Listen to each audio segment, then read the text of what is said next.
Hello, my friend. It's a privilege that I host you tonight in Sleep Wizard's library. My name is Noah Ellis, your storyteller from the USA. Before we begin, why don't you settle in properly? If you have headphones nearby, slip them on gently. Adjust the volume until my voice feels like it's coming from just beside you. Can you hear that? A gentle rain is starting to fall outside your window. Pull your blanket up around your shoulders.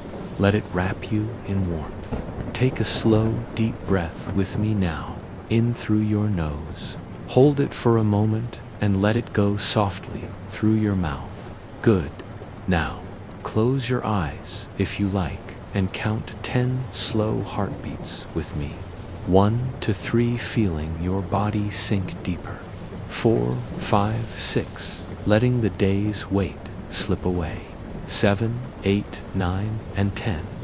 There you are, safe and ready. The road curved through late October countryside, narrow and pale beneath a sky the color of pewter. On either side, the orchard stretched in perfect rows, gnarled apple trees, heavy with the last of the season's fruit, their branches dark against the mist. The air tasted of cold earth and bruised apples, that particular sweetness that comes only in autumn's final days. Underfoot, leaves crackled with each step, dry and brittle, releasing the scent of decay and spice. Mara had been walking for the better part of an hour, following a map that proved less reliable than she'd hoped. The village she sought, Millhaven population uncertain, should have appeared by now. Instead, the road continued its gentle winding through orchard and field, past low stone walls, thick with moss and gates that opened onto nothing but more rows of trees. She'd begun to think she'd taken a wrong turn somewhere. Back near the crossroads, when she noticed the house, it sat at the far edge of the orchard, half concealed by a stand of tall birches whose white trunks glowed faintly through the fog. The house was older than the trees, older perhaps than the road itself, a 2-story farmhouse built of weathered clapboard, its paint the soft gray-blue of rain clouds. Smoke should have risen from the chimney. Curtains should have stirred at the windows, but the house stood perfectly still, as though holding its breath. What caught Mara's attention was the light.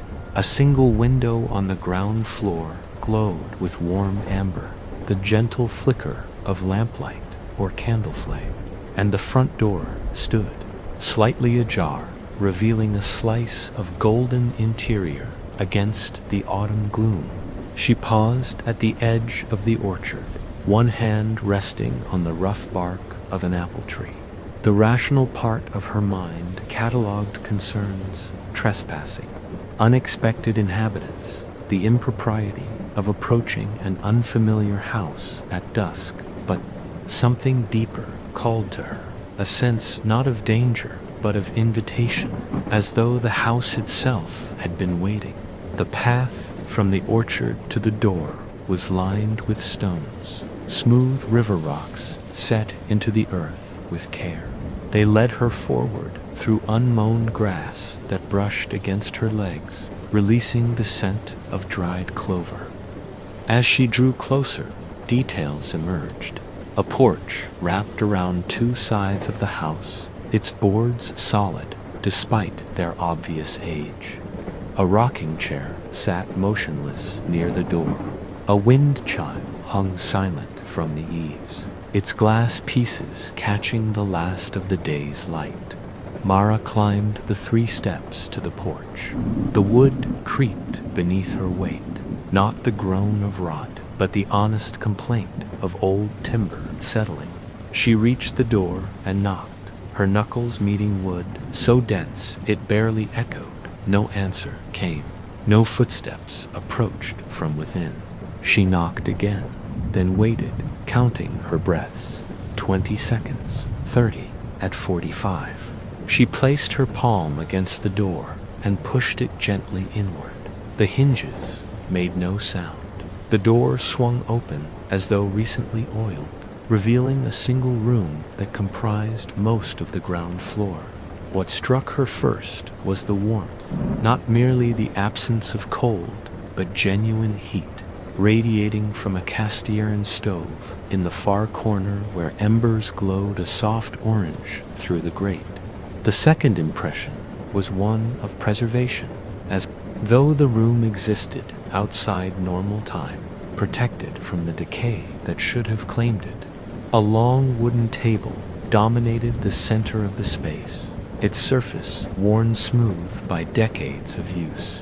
Upon it sat a blue ceramic teapot with a matching cup and saucer, steam rising in a thin, wavering line. Beside the cup lay a folded linen napkin, a small plate bearing what appeared to be fresh bread, and a dish of amber honey with a silver spoon resting beside it. Mara stepped inside, closing the door behind her. The room smelled of bread and wood smoke, of old paper and lavender, of time held carefully in suspension.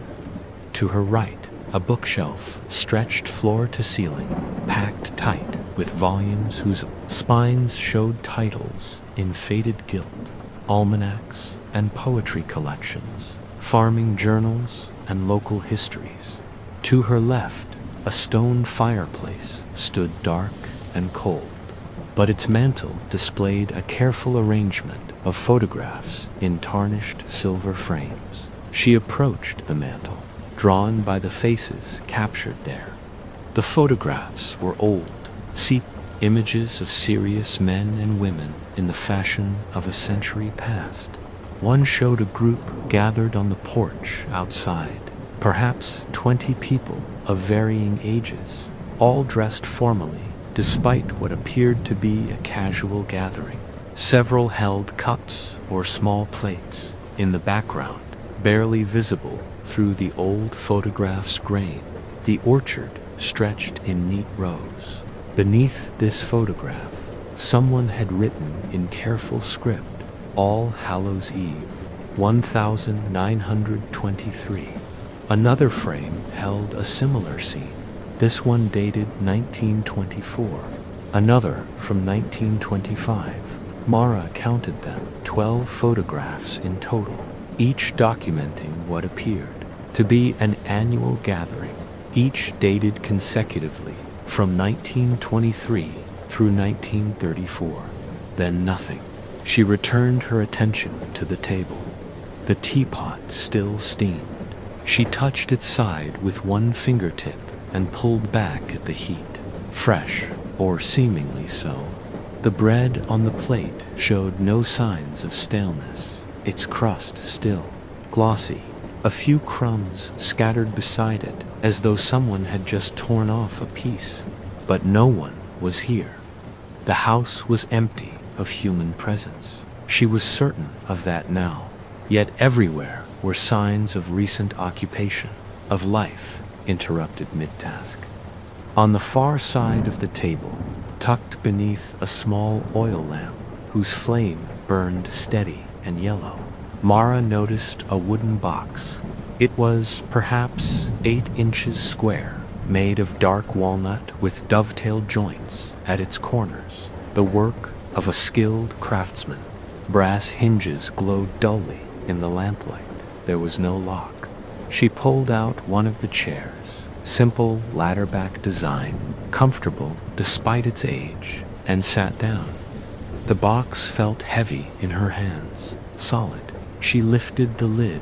Inside, nestled in faded green velvet, lay a collection of objects, a bundle of letters tied with brown string, a carved wooden token the size of a silver dollar depicting an apple tree in remarkable detail, and a leather-bound ledger no larger than her palm.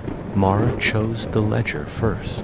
Its cover was soft with age, the leather worn smooth by many handlings. She opened it carefully, conscious that she was perhaps intruding on private matters. yet unable to resist the pull of the mystery.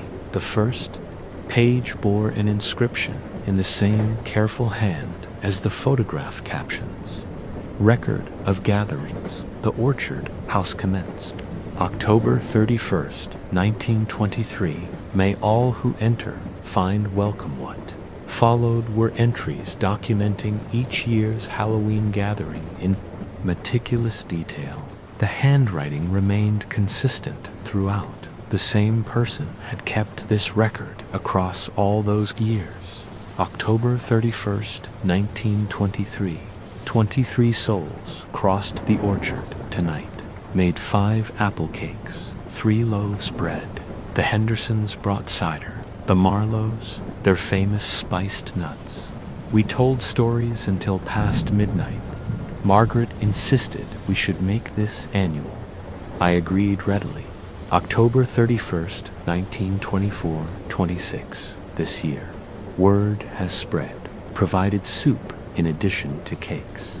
Samuel played his fiddle, dancing in the yard despite the cold. A success. October 31st, 1925. 32 attended, the largest yet. Ran short of cups, but no one minded sharing.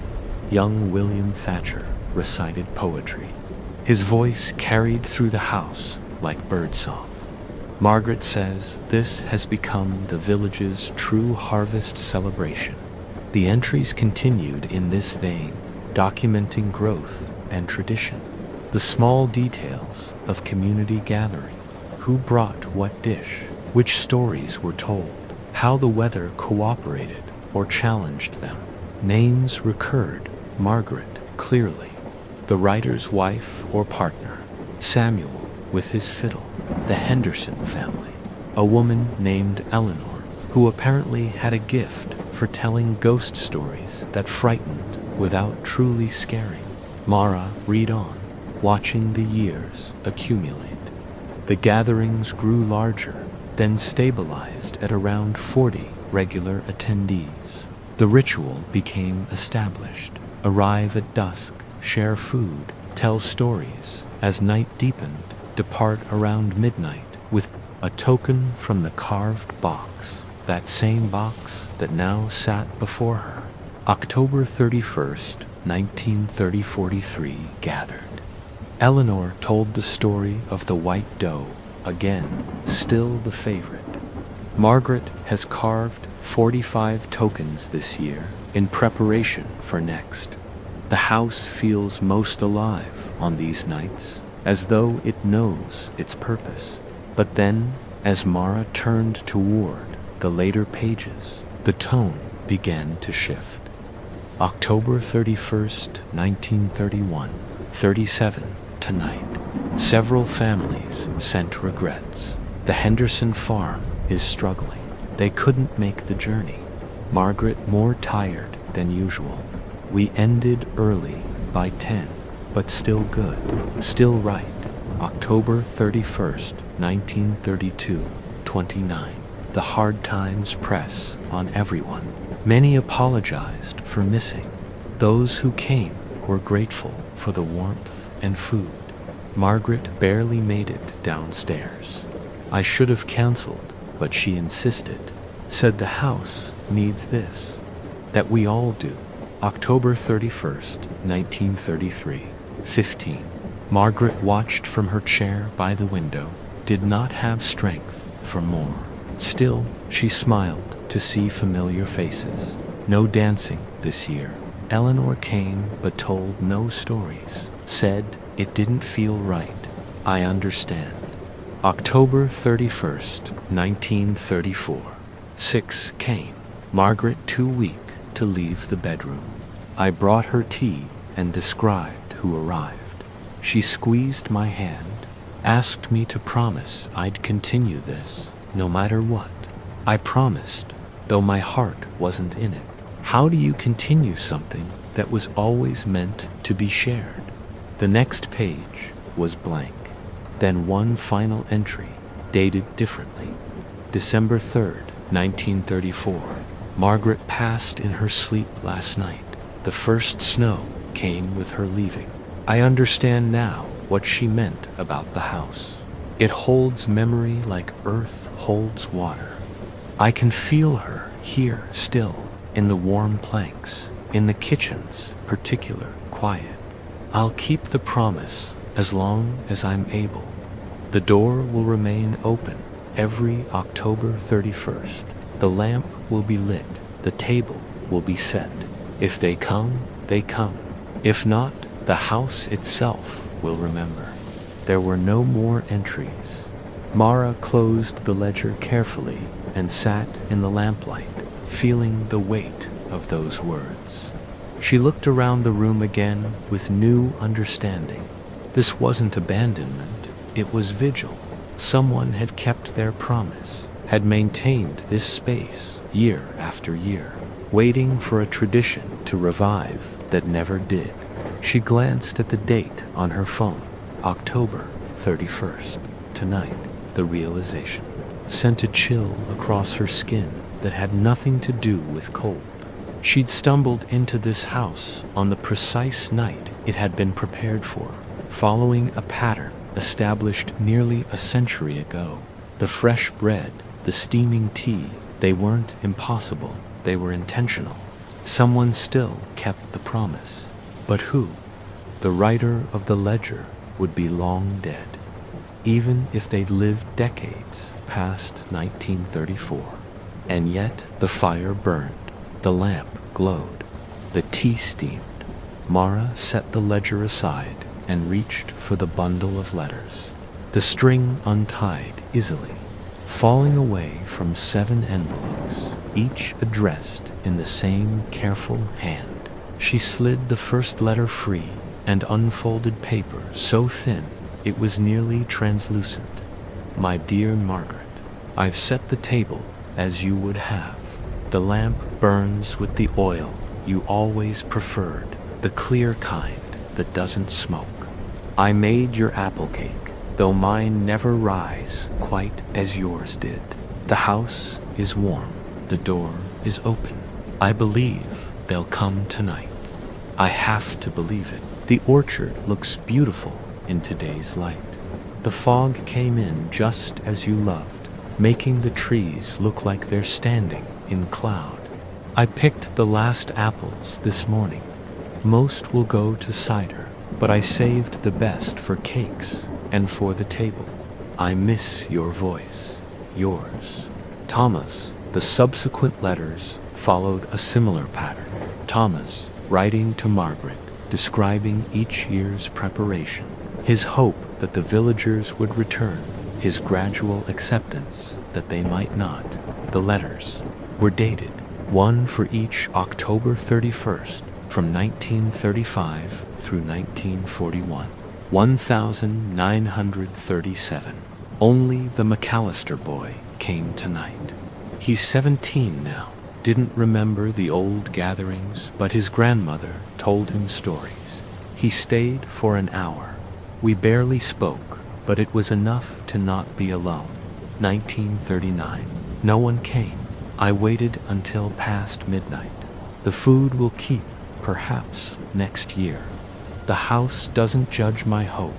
1941. This may be my last letter, my dear. My hands shake too much for carving now. My legs won't carry me far, but I've arranged with young Dr. Peterson. He'll maintain the fire and the lamp, keep the door unlocked.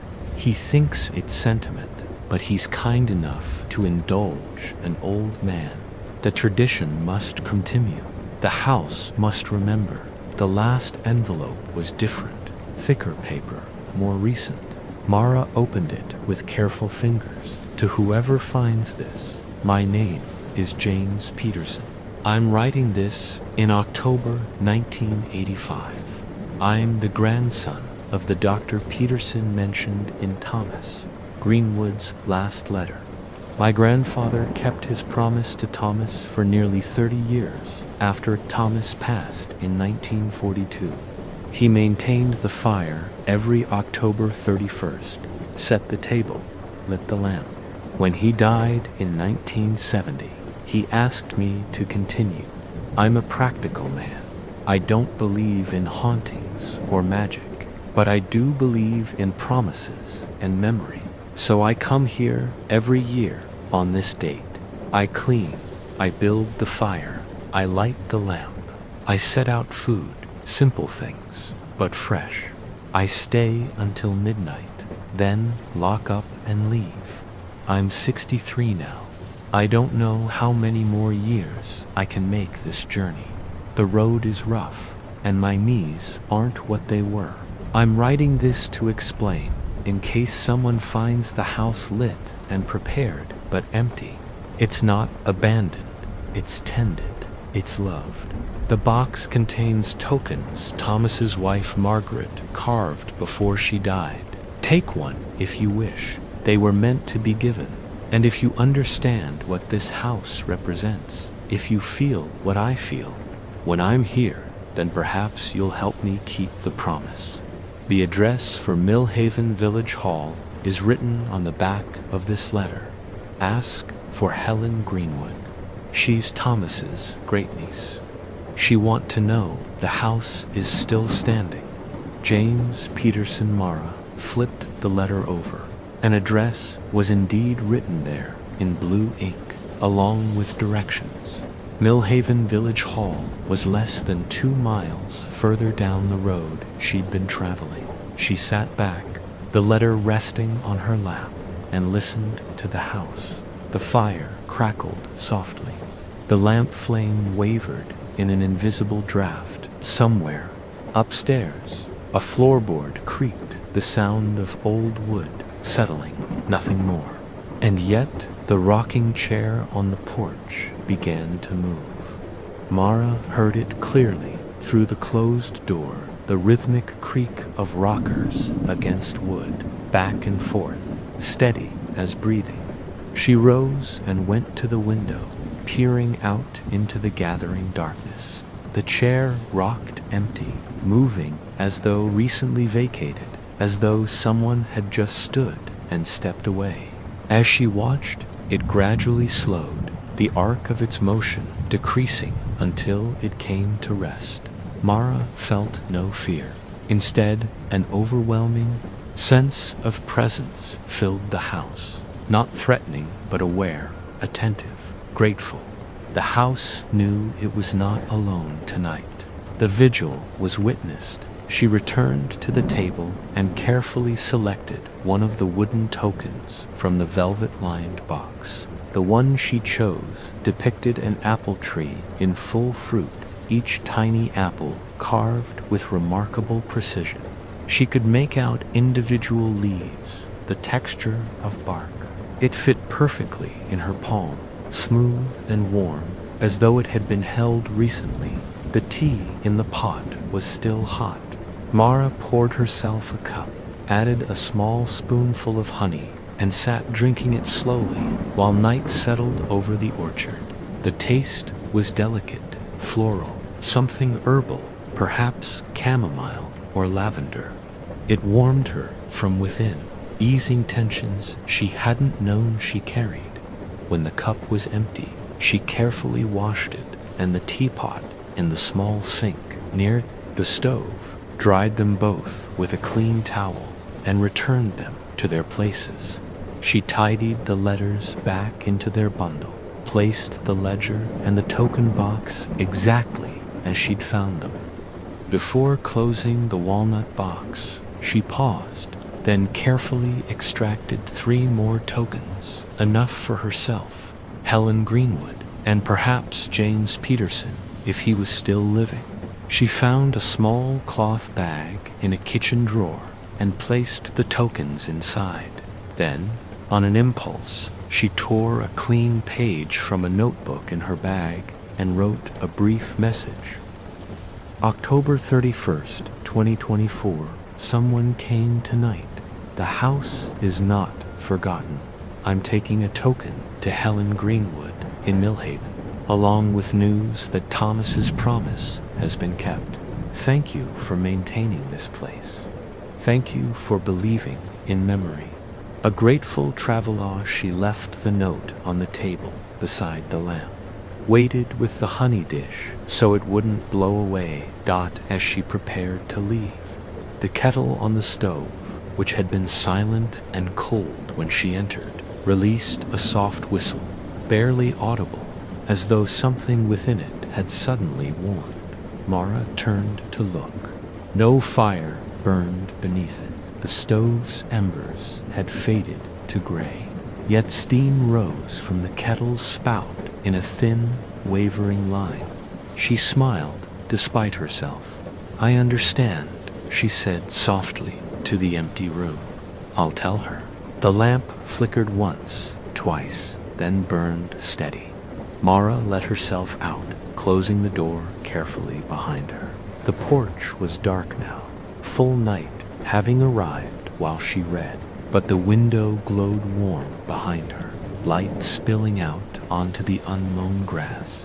The rocking chair sat perfectly still. She made her way back through the orchard, following the pale ribbon of road by the light of her phone. The apple trees stood silent around her, their branches dark against a sky where stars had begun to appear through breaking clouds. The air had grown colder, sharp enough to sting her lungs, but she didn't mind.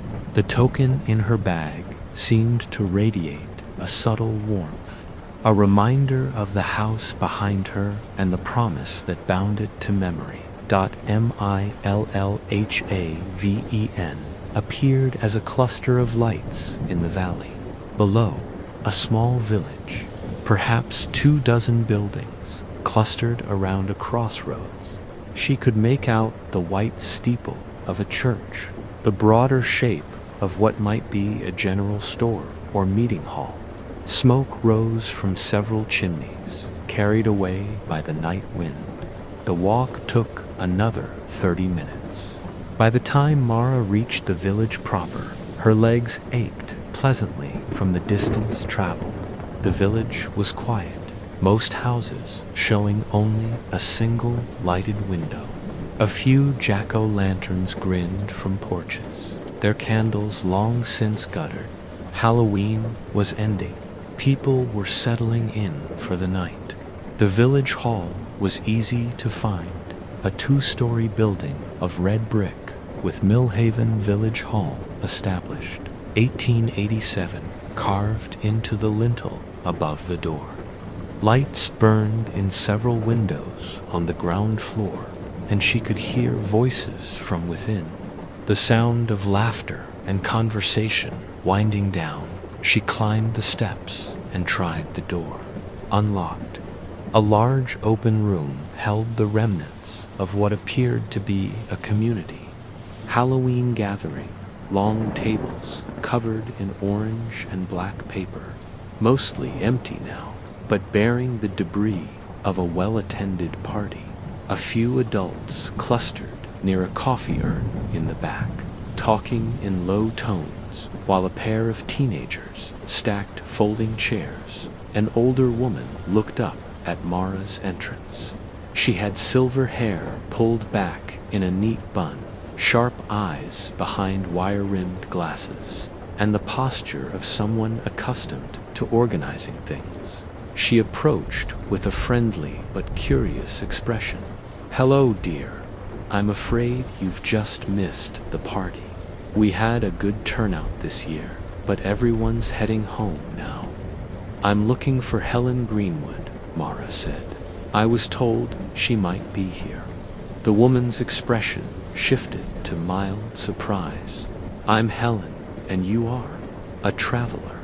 I took a wrong turn a few hours ago and ended up at an old farmhouse past the orchard, about 2 miles back up the road.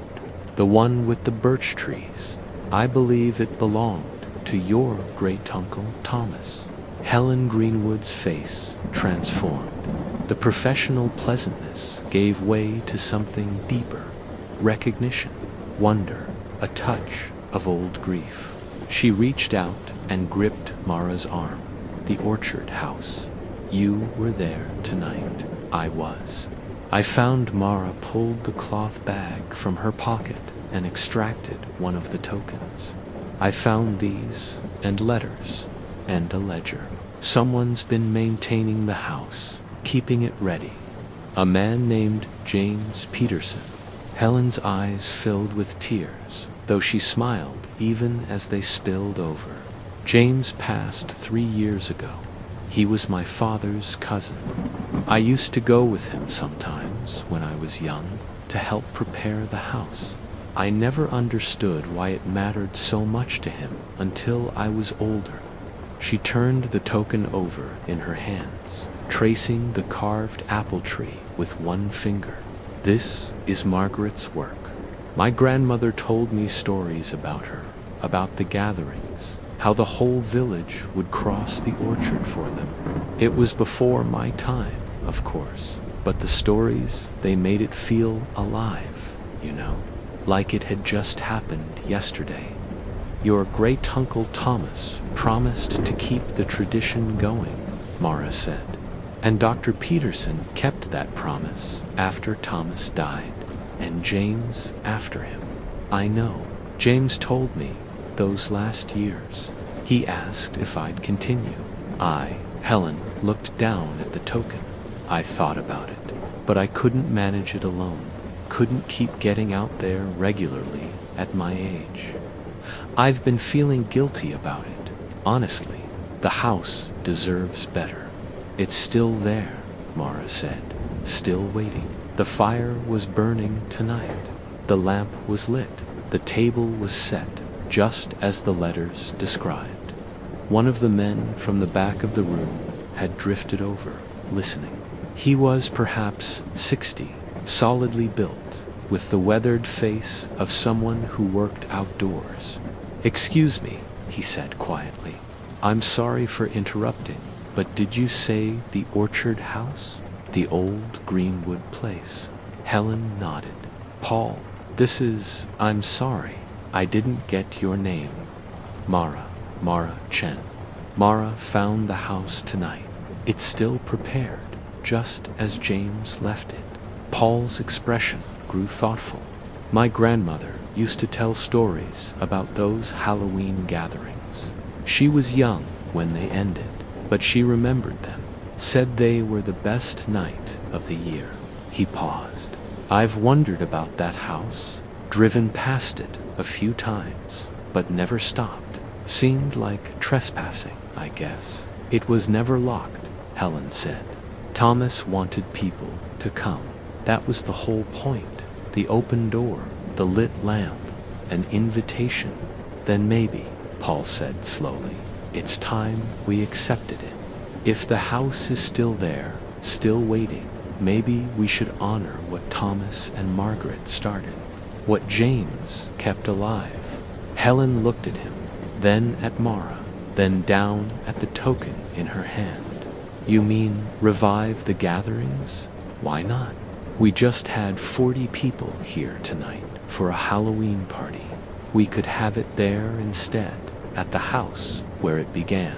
Make it mean something again." "I'd help," said one of the teenagers who'd been stacking chairs. A young woman with dark braids and paint-smudged hands. "I'm studying folklore at university. A traditional gathering with historical roots. That's exactly the kind of community tradition we should be preserving." "We'd need to clean the place properly," Helen said, but Mara could hear the hope creeping into her voice. "Make sure it's safe, that the structure is sound. Get the road improved so people can reach it easily. I can handle the structural assessment," Paul offered. "I'm a contractor, and I know 3 other guys who'd volunteer their time for something like this." More people had drifted over now, drawn by the conversation. An elderly man with a cane spoke up. "I remember James Peterson. Good man. If he thought it was worth maintaining all those years, there must be something to it. My book club would love to help organize," another woman said. "We're always looking for community projects." Mara watched as the idea took hold, spreading through the small group like warmth from a fire. Helen stood at the center, still holding the token, her eyes bright with tears and possibility. Finally, Helen turned to Mara. Would you come back? Next, October 31st. You started this. You should be there when we cross the orchard again. I'd be honored, Mara said. They talked for another hour, making plans, exchanging contact information, deciding on next steps. Paul would assess the house within the week. Helen would reach out to historical preservation groups. The university student, her name was Iris, would research the original gatherings and help design a format that honored tradition while welcoming newcomers. A date was set for a spring work party to begin necessary repairs. When Mara finally left the village hall, stepping out into the cold October night, she felt lighter than she had in months. The weight of accidentally discovered responsibility had transformed into shared purpose. The house would not stand alone anymore. She found a small inn at the edge of the village and slept deeply that night. Dreamlessly, the wooden token on the nightstand beside her bed. In the morning, she woke to clear skies and autumn sun slanting through the window. After breakfast, she walked back to where her car was parked, near the place she'd first noticed the orchard. In daylight, the landscape revealed itself differently. The trees in ordered rows, their branches stark now against the blue sky, apples still clinging here and there like ornaments. She could see the house clearly from the road. It looked smaller in sunlight, more ordinary, just an old farmhouse that needed paint. Its porch slightly sagging, the yard overgrown. But smoke rose from the chimney in a thin gray line, and as she watched, a crow landed on the rocking chair, perched there for a moment as though testing its comfort, then flew away. The house seemed to settle more deeply into itself, as though a long-held tension had finally released. The birches around it moved in the morning breeze, their white trunks catching the light, and the orchard beyond breathed easily, waiting for spring and the work of renewal. Mara stood there for several minutes, just looking. Then she got in her car and continued her journey, the token safe in her pocket, already planning her return. 1 year later, the road to the orchard house had been graveled and graded, making the journey easier. Paul and his crew had spent the spring and summer working on the structure, new roof shingles, reinforced porch supports, windows reglazed and painted. Helen had overseen the interior restoration, carefully preserving everything that could be saved while making the space safe and functional. The original table remained, refinished until its grain glowed. The bookshelf still held its collection of almanacs and poetry. The photographs stayed on the mantel, documenting gatherings from a century past. The cast-iron stove had been professionally cleaned and certified safe, and the walnut box with Margaret's tokens occupied its place of honor, flanked now by 2 new boxes that local craftspeople had contributed, filled with tokens they'd carved in Margaret's style. October 31st arrived with perfect autumn weather, cool but not cold. The sky clear and vast, the orchard vibrant with color. By late afternoon, people began arriving. They came on foot, crossing through the orchard as the original attendees had done, following the established path between the trees. They came in pairs and groups, carrying dishes to share. Wearing comfortable clothes and genuine smiles, Helen greeted everyone at the door, making introductions, explaining the history to those who didn't know it. Paul had set up a sound system, and Samuel Henderson's great-grandson, another Samuel, brought his fiddle and played the old tunes his ancestor had once performed here. By dusk, 43 people filled the house and overflowed onto the porch and yard. The count wasn't intentional, but Helen noted it with satisfaction. The same number who had attended the 1930 gathering, the height of the original tradition. Iris had prepared a brief presentation, sharing excerpts from Thomas's ledger with permission, telling the story of promise and persistence. When she finished, the group observed a moment of silence for Thomas, Margaret, Dr. Peterson, and James, all those who had kept the memory alive through years of absence. Then Eleanor Marsh's great-granddaughter, who'd inherited both her name and her gift for storytelling, rose to tell the story of the white doe, just as Eleanor had done in 1930. Her voice carried through the house and out into the gathering darkness, and everyone listened with the perfect attention that good stories command.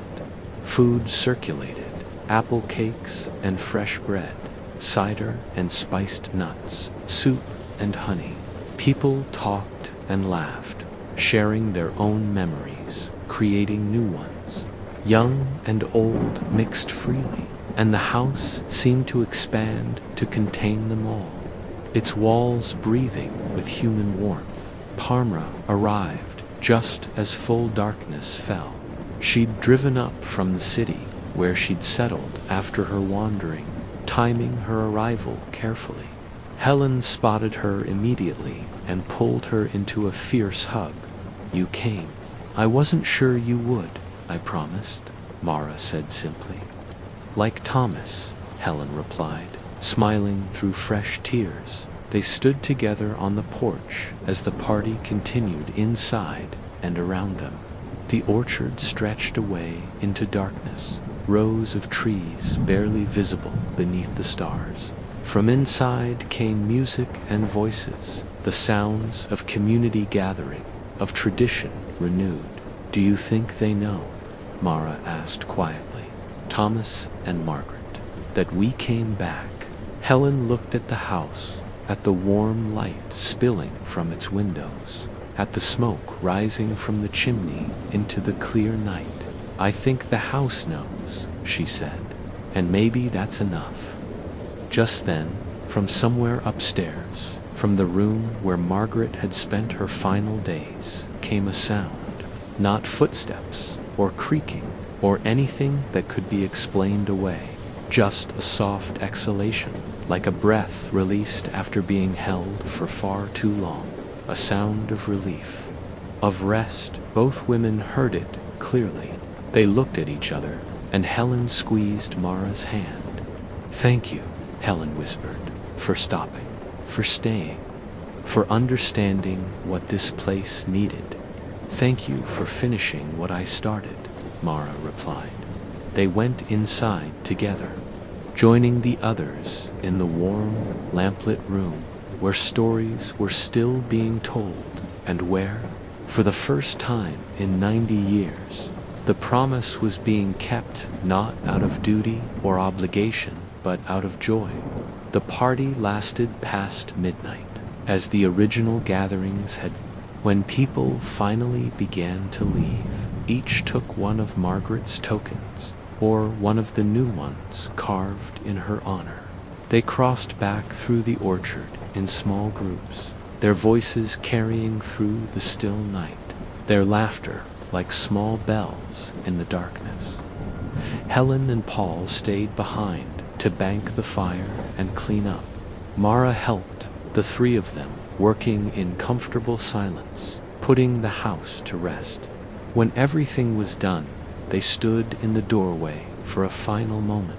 The house felt different now, lighter, not empty, but peacefully quiet, like someone who has completed a long-awaited task and can finally rest. The walls seemed to settle with satisfaction. The floorboards no longer creaked with loneliness. Helen locked the door behind them, properly locked it, for the first time in over 80 years. The vigil was over. The house could sleep now, knowing it would wake again next year to welcome and warmth. Two, tradition renewed and promises kept. They walked together through the orchard, their footsteps crunching on fallen leaves. The moon had risen, nearly full, painting everything in silver light. The apple trees stood silent and patient, their season complete, already dreaming of spring. At the road, they parted ways.